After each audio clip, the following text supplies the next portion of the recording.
The multi-age concept has been tried in many places, England first and then throughout the United States, as a method of grouping children to better meet children's needs.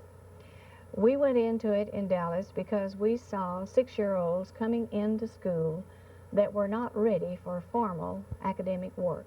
And then also we have other children come in at 6 years, and many of them now at 5 years, that are already reading.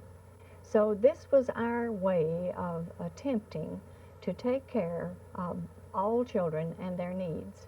Dallas schools last fall got their first system-wide experience with multi-age teaching, a concept by which teachers have students in groupings broader or narrower than their calendar age, teach them the same basic skills, but use a much bigger and more selective curriculum so the children can learn in different ways and at different speeds. If a child's having difficulty in addition, we plan for him to go to the activity table and with objects like blocks or beads to see those things put together and see what addition actually is. And if he does get that concept, then we let him go on to a more difficult one. We started in at the same time saying, well, what will we do with the classroom? It needs to be flexible. If this child learns better through his eyes, some children do, some learn better through their ears, some need to see it and hear it. So we said it'll have to be flexible with furniture where children can move around. The teacher will still do the initial teaching, all the basic skills, and using the Basel adopted textbooks and every other material that she can to teach this skill. I'm very enthusiastic about it.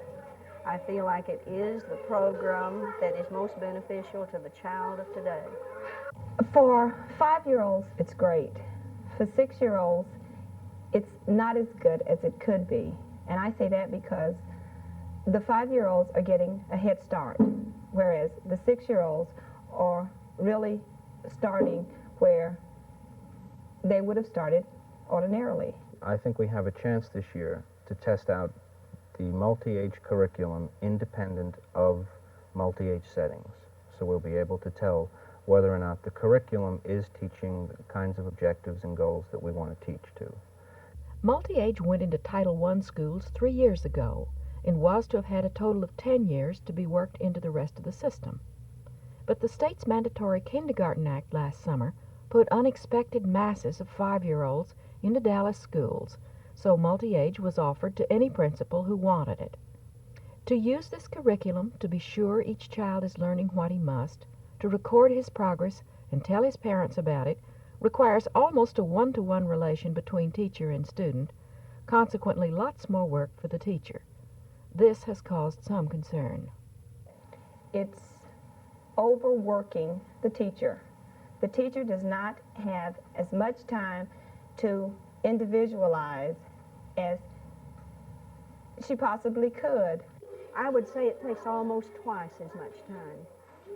Are you willing to give that? Yes, I really am, because I enjoy it more. I get more out of it. I'm putting more into it.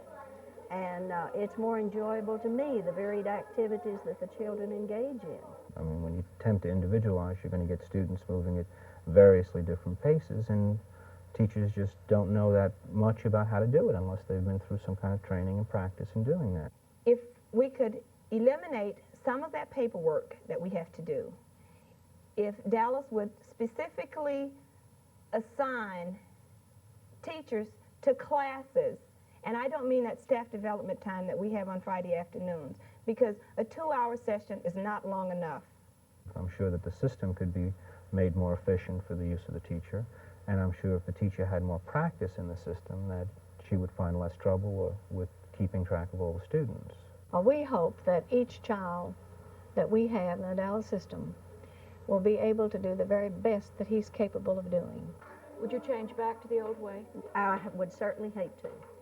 If I had them in rows, I think I would be most bored, and I'm sure my children would be too.